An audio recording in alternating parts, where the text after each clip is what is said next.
Tempo driver भी है, इनसे भी बात करेंगे। कितना विकास हुआ है मधुबनी का?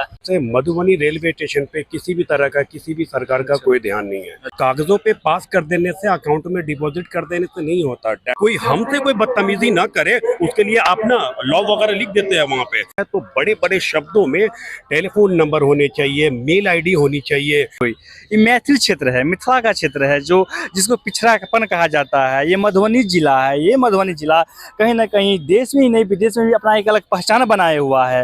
आप यहाँ का कल्चर देख लीजिए, मिथिला पेंटिंग देख लीजिए, यहाँ का जो मिथिला मखाना है, जो मधुबनी मखाना के नाम से प्रसिद्ध हो गया है। कहीं ना कहीं ये चीज़ विदेश में भी प्रचलित है। उसके बावजूद भी आज तक मधुबनी स्टेशन डेवलपमेंट नहीं हुआ है। यहाँ सफाई उफाई पे ध्यान रखा जा रहा है क्या? बिल्कुल भी नहीं। नहीं, एब्सोल्युटली पैथेटिक। अच्छा, बिल्कुल साफ सफाई नहीं है यहाँ पे।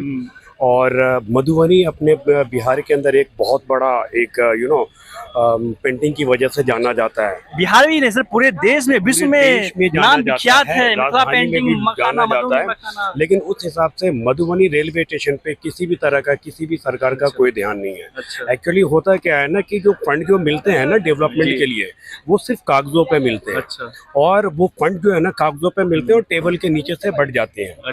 तो वो डेवलपमेंट के काम में ना वो फंड रिसीव हो नहीं पाता है, तो डेवलपमेंट होगा कहाँ से? और जो हमारी सरकारें आई हैं या जो भी हो, मौजूदा सरकार या पहले की सरकारें, वो तो सोशल ऑडिट नहीं करवाती है। एक्चुअली यहाँ पे ना सोशल ऑडिट की बहुत ज़्यादा ज़रूरी है कि अगर मधुबनी रेलवे स्टेशन के डेवलपमेंट के लिए या मधुबनी डिस्ट्रिक्ट के डेवलपमेंट के लिए अगर आपने फंड दिया है, तो आप आम पब्लिक से पूछे ना कि काम कहाँ कहाँ हुआ और कितना हुआ है। और आम पब्लिक से ना वो राय सामने आ जाएगी कि पेपर पे काम हुआ है या वाकई ज़मीनी हकीकत में काम हुआ है। तब जाके आपको पता लगेगा कि जो भी फंड वगैरह जो सैंक्शन करे जा रहे हैं वो कहाँ जा रहे हैं। सिर्फ कागजों पे पास कर देने से, अकाउंट में डिपॉजिट कर देने से नहीं होता। That should B use in the main area for which the fund is issued. Sir यहाँ से मंत्री हुआ करता है, जो भी मंत्री में प्रेजेंट है, 2-2 लोकसभा क्षेत्र है, 2-2 सांसद है, 10-10 विधायक है। ये लोग आखिर कहाँ है? इस सिस्टम को क्यों नहीं लीड कर रहा है? होता क्या है ना कि इन लोगों के ऊपर ना ऑडिट नहीं है सरकार की। वर्क ऑडिट नहीं है, परफॉर्मेंस ऑडिट नहीं है, है ना। तो ये लोग भी ना लापरवाह हैं, बेपरवाह हैं। उन्हें मतलब नहीं है। वो क्या है ना, सबकी एक चेन बनी हुई है, एक दूसरे से रिलैक्सेशन मोड में बैठे हुए हैं ये लोग, समझ रहे हैं। और सबसे बड़ी बात ये भी है ना कि हम जो एज ए पब्लिक, हम जो आम जनता, हमें प्रॉब्लम को एस्केलेशन करने की ना एक मैट्रिक्स नहीं पता है एक्चुअली।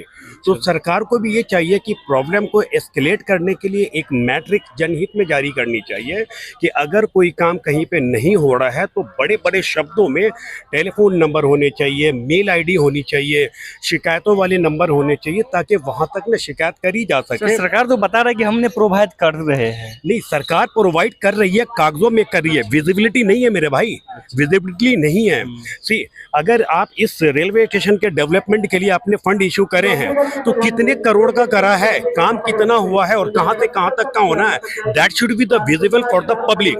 और पब्लिक को चाहिए वहां पे ना उसे पढ़ लेना चाहिए पब्लिक को, और उन्हें समझ में आ जानी चाहिए कि ये काम मतलब अच्छा डेवलपमेंट नहीं हुआ है तो किस नंबर पे वो कंप्लेन कर सके, मेल कर सके। तो ये जो कंप्लेन वाले नंबर है ना, विजिबल होना चाहिए। एक बात बताओ, जितने भी सरकारी दफ्तरों में जाते हो, ये नियम तो बड़े बड़े अक्षरों में लिखे रहते हैं कि अगर सरकारी कर्मचारियों के साथ बदतमीजी से पेश आने पे इतने साल का कारावास है और ये जुर्माना है। पर अगर सरकारी कर्मचारी तो उसके ना वो धारा के तहत ना कार्रवाई की जाएगी। पर अगर सरकारी कर्मचारी जो बेइज्जत, जो ठीक से बिहेव नहीं करते, तो फिर उनके लिए कहाँ पे नियम लिखा रहता है कि अगर इस बैंक में, इस संस्था में कोई भी सरकारी कर्मचारी अगर गलत बिहेव करते हैं तो कस्टमर को ये हक है कि इस नंबर पे आप टेलीफोन करें, इस नंबर पे अपना मेल करें और उसकी शिकायतें दर्ज करें, और उनकी धाराएं भी वहाँ पे होनी चाहिए। ये क्यों नहीं होता भाई?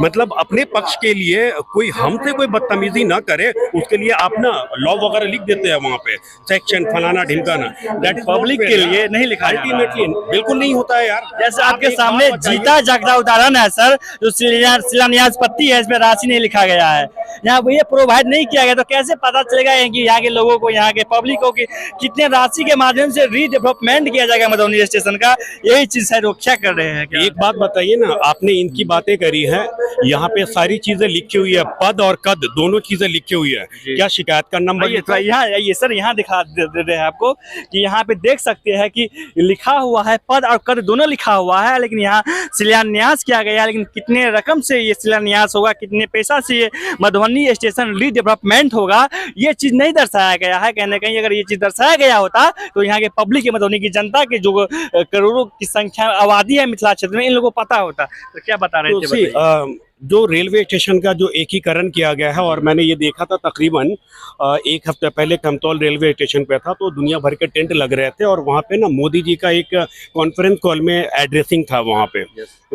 सी तो जहाँ रेलवे स्टेशन का एक्चुअली उद्घाटन और विस्तार करने का चल रहा था, तो किस रेलवे स्टेशन पे क्या क्या एक पब्लिक की फैसिलिटी होनी चाहिए, और न मिलने पे या फिर रेलवे कर्मचारी के द्वारा मिसबिहेव करने पे किनको कंप्लेन करी जा सकती है, किन नंबरों पे करी जा सकती है और कहाँ जाया जा सकता है फिजिकली, तो that should be written in front of the everywhere के पब्लिक को ना जागरूक करने के लिए ये चीज़ें होनी चाहिए। सर ऐसा तो नहीं कि लोकसभा चुनाव को देखकर शिलान्यास किया गया, क्योंकि दरभंगा एम्स जो 2015 में ही प्रस्ताव पारित हुआ था, तो माननीय स्वर्गीय अरुण जेटली जी पारित किए हुए थे, लेकिन अभी तक एम्स लटका हुआ है।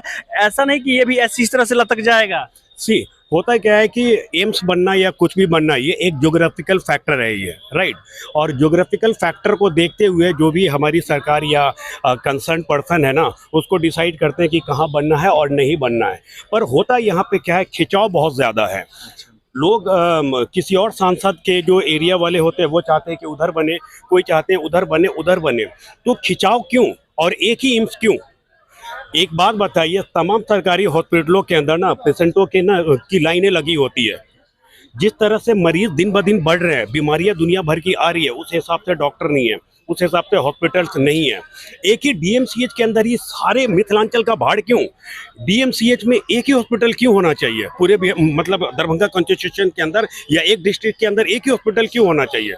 क्यों नहीं मतलब 2-3 होने चाहिए, ताकि ना आज आपको पता है कई लोग ऐसे हैं जो इलाज के बगैर मर रहे हैं और दवा के बगैर मर रहे हैं। क्या सरकार का इन चीज़ों पे ध्यान नहीं है? आपको पता है कि दवाइयों में जो सर्जिकल आइटम एम्स के लिए 1260 करोड़ कहीं कहीं प्रोवाइड किया गया था, लेकिन वो पेपर पे ही अटका हुआ है। माननीय मोदी जी भी बोले हैं कि दरभंगा में एम्स बन गया है, लेकिन एम्स में ईंट भी नहीं गिराया है अभी तक। यही तो मैं कह रहा हूँ ना आपसे कि सोशल ऑडिट बहुत ज़रूरी है, और जो गवर्नमेंट की जो गवर्नेंस है ना, उनकी भी एक ऑडिट ना, वर्क ऑडिट और परफॉर्मेंस ऑडिट होनी बहुत ज़रूरी है कि जो हमने पारित किया वो कहाँ तक है, ये काम हुआ है। वो मोदी जी आके नहीं करेंगे। एक ना एक वो क्या होता है, एस्केलेशन मैट्रिक्स होता है, एक मैनेजमेंट ऑफ फायर की होता है, उनकी जिम्मेदारी होती है कि आप उस काम को परफॉर्म करके आप हमारे को रिपोर्ट सबमिट करिए। पर सवाल ये पैदा होता है कि लोग जो जितने भी नेता बनते हैं ना, कद और पद हासिल करने के लिए बनते हैं, काम करने के लिए नहीं बनते। कितना विकास हुआ है मधुबनी स्टेशन का? कोई खास विकास तो हुआ नहीं मधुबनी स्टेशन का, जितना होना चाहिए उस हिसाब से कुछ नहीं। यूरिनल का प्रॉब्लम है, लोग शौचालय के लिए इधर उधर भटकता है। पिछले वाले स्टेशन में गार्ड नहीं रहता है, रात को लोगों को तकलीफ। यहाँ से मंत्री है, सांसद है, विधायक है, फिर भी वो इस तरह का डेवलपमेंट नहीं है जिस तरह का होना चाहिए सर। पहले के बनस्पत तो अभी अच्छा है, लेकिन जो होना चाहिए वो उस हिसाब से नहीं हो रहा है। नहीं। मोदी जी वीडियो कॉन्फ्रेंस के जरिए रीडेवलपमेंट का काम शुरू किए हैं, लेकिन राशि कितना है ये बता नहीं रहे। ऊपर बैठे हैं, अकेले उनके बस का तो कुछ है नहीं। वो अपने नीचे जितने लोगों को रखे उनको ना काम करना चाहिए। अच्छा। वो काम करेंगे तभी तो उनका भी नाम होगा। वो तो वहाँ से वीडियो कॉन्फ्रेंसिंग के जरिए करते हैं बातें, लोग यहाँ सुनते हैं, उसके बाद अनसुनी कर देते हैं। देखिए यहाँ टेम्पो ड्राइवर भी है, इनसे भी बात करेंगे। कितना विकास हुआ है मधुबनी का? नहीं पता है आपको? आप यहाँ रहते हैं कि नहीं? आप गाड़ी चलाते हैं ना? क्या करते हैं यहाँ? तो यहाँ घूमने के लिए है। यहाँ का कैसा देख रहे हैं? घूमने के लिए ही आए हैं, तो यहाँ का जो विधि व्यवस्था कैसा लग रहा है? ठीक ठाक लग रहा है अभी तो फिलहाल। डर होता है कहने से? काय का डर? डर नहीं ना होता है? हम मधुबनी में रहते नहीं है तो इसलिए ना हमको अच्छा। यहाँ का पता नहीं ना। आप बोल रहे हैं नहीं नहीं नहीं नहीं, ऐसा नहीं तो हम लोगों को पता ही नहीं है ना। फिर अच्छा, नहीं पता आपको। मधुबनी में रहेंगे तो डरिए नहीं। एक बात कर रहे, डरिए नहीं, डरिएगा तो फिर दिक्कत हो जाएगा। अरे डरने वाली बात नहीं है। मधुबनी हम रहते नहीं तो हम अच्छा, नहीं यहाँ रहते का विकास का थोड़ी बता सकते हम। चलिए, तो इस शिलान्यास पत्ती से मेरा प्रयास कैसा लगा अपना कमेंट जरूर दीजिए। जय हिंद, जय भारत।